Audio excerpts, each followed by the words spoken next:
پانچویں چیز جو یاد رکھیں گے جب سونے کا معاملہ آئے گا تو وہ سونے سے پہلے جو ہے جو دعائیں آپ صلی اللہ علیہ وسلم سے ثابت ہے ان دعاؤں کا اہتمام کریں. یہ بڑا ضروری چیز ہے, یاد رکھیں.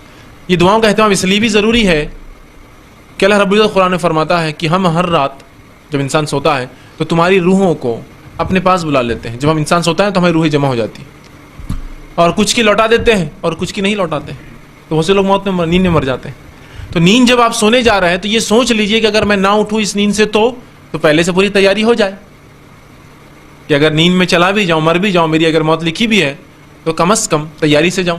اگر کوئی آپ سے کہے کہ اس درے سے آپ کو گزرنا ہے, اس ٹنل سے گزرنا ہے, لیکن اس کا منہ کہاں کھولیں گے آپ کو نہیں معلوم, تو داخلے سے پہلے آپ لوگوں سے میری ملاقات کر لیں گے کہ بھائی میں دعا کیجیے, بس میرے لیے آسانی ہو, میں کوشش کرتا ہوں. جو بھی سفر ہے آپ کا کرنا بھی ضروری ہے نا. تو نیند موت ہے یہ, بلکہ نیند کو آپ صلی اللہ علیہ وسلم موت کی بہن کہا, اور واقعی میں نیند موت کی قسمی ہے نا, کیا انسان کو پتا. اور ہماری روحیں جمع ہو جاتی ہے, اور اللہ جس کی چاہتا ہے واپس بھیجتا ہے ہر روز, اور جس کی چاہتا ہے جمع کر لیتا ہے, تو صبح اٹھتا نہیں پھر. تو سونے سے پہلے پوری تیاری کر لے کہ مر جاؤں تو با ایمان رہوں. ٹھیک, جس میں نبی اکرم صلی اللہ علیہ وسلم سونے سے پہلے جو اذکار کرتے, اس میں صحیح بخاری اور صحیح مسلم کی روایت ہے. آپ صلی اللہ علیہ وسلم جب سوتے تو سونے سے پہلے یہ پڑھتے 33 بار سبحان اللہ, 33 بار الحمدللہ, اور 33 بار اللہ اکبر, اور اس کے بعد ایک بار اور اللہ اکبر یا لا الہ الا اللہ وحدہ لا شریک لہ لہ الملک ولہ الحمد وہو علی کل شیء قدیر. دونوں روایتیں ملتی ہیں. تو یا تو 33 بار الحمدللہ, 33 بار سبحان اللہ, 33 بار الحمدللہ اور 34 بار اللہ اکبر, یا 33 بار سبحان اللہ, 33 بار الحمدللہ اور 33 بار اللہ اکبر, اور آخر میں لا الہ الا اللہ وحدہ لا شریک لہ لہ الملک ولہ الحمد وہو علی کل شیء قدیر. جو یہ شخص کرتا ہے یہ غلام آزاد کرنے سے زیادہ بہتر ہے اس کے لیے, اور 1000 نیکیاں اس کے نام عامہ میں لکھ دی جاتی ہے. کہ تو یہ 100 بار پڑھ رہا ہے نا, تو اللہ ہر نیکی کو 10 گنا بڑھا دیتا ہے, تو 100 کا ہو جاتا ہے 1000, 1000 نیکیاں بھی مل جاتی. کتنا بڑا فائدہ ہے. تو سونے سے پہلے نبی اکرم صلی اللہ علیہ وسلم یہ پڑھتے ہیں.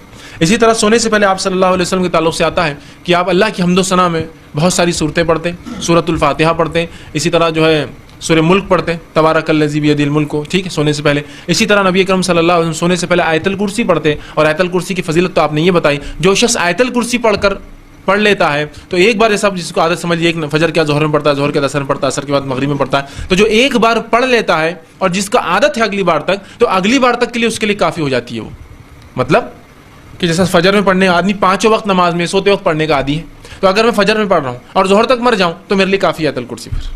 اور اگر ظہر میں پڑھنے کی عادی ہوں, ظہر کے بعد مروں اثر کے بیچ میں, تو پھر وہ میرے لیے کافی ہے. اور اثر کے بعد پڑھنے کی عادت تھی, اثر کے بعد مر جاؤ مغرب تک میرے لیے کافی ہے. مغرب کے بعد عادت تھی پڑھنے کی, مغرب کے بعد مر جاؤ تو عشاء تک میرے لیے کافی ہے. اور سونے کے وقت عادت تھی تو ظاہر سے سوتے وقت پڑھوں گا تو صبح فجر تک کافی ہے, یا مر جاؤں تو مرنے تک کافی ہے. تو کفایت کر جاتی ہے صورت. اسی طرح آپ صلی اللہ علیہ وسلم سورہ فلق, سورہ ناس پڑھتے, سورہ کافرون پڑھتے. اسی طرح آپ سورہ بقرہ کی آخری 2 آیتیں تلاوت کرتے, آمن الرسول بما انزل الیہ من ربہ والمؤمنون, 285 286. ٹھیک, تو ان تمام چیزوں کا اہتمام کریں سونے سے پہلے, جتنی ہو سکے ان میں سے جو یاد ہے, جو یاد آ رہی ہے اس کو پڑھے, اور اس کے بعد سوئے. اور سونے کی بھی جو دعا ہے اس کو بھی جو ہم پڑھنے کی جو ہے کوشش کریں. ٹھیک, تو ان اذکار کا یاد رکھنا ہمارے لیے, یاد رکھیے, بہت زیادہ ضروری ہے, ورنہ ہمارے لیے یہ ہوتا ہے کہ ہم ان اذکار کو بھول جاتے ہیں. ٹھیک, تو ہم کوشش کریں کہ سونے کی دعا, اسی طرح جو ہے مختلف جو باتیں میں نے آپ کو بتائی, آیت الکرسی ہے, سورہ فلق, سورہ ناس, سورہ کافرون ہے, اسی طرح سورہ ملک ہے, اور بھی بہت ساری چیزیں آپ صلی اللہ علیہ وسلم ملتی ہے. آپ حصن المسلم جو محمد بن علی القحطانی کی حصن المسلم کی دعاؤں کی کتاب ہے وہ لے, اس میں بہت ساری دعائیں انہوں نے آپ صلی اللہ علیہ وسلم رات میں جو آپ پڑھتے ہیں وہ نقل کی.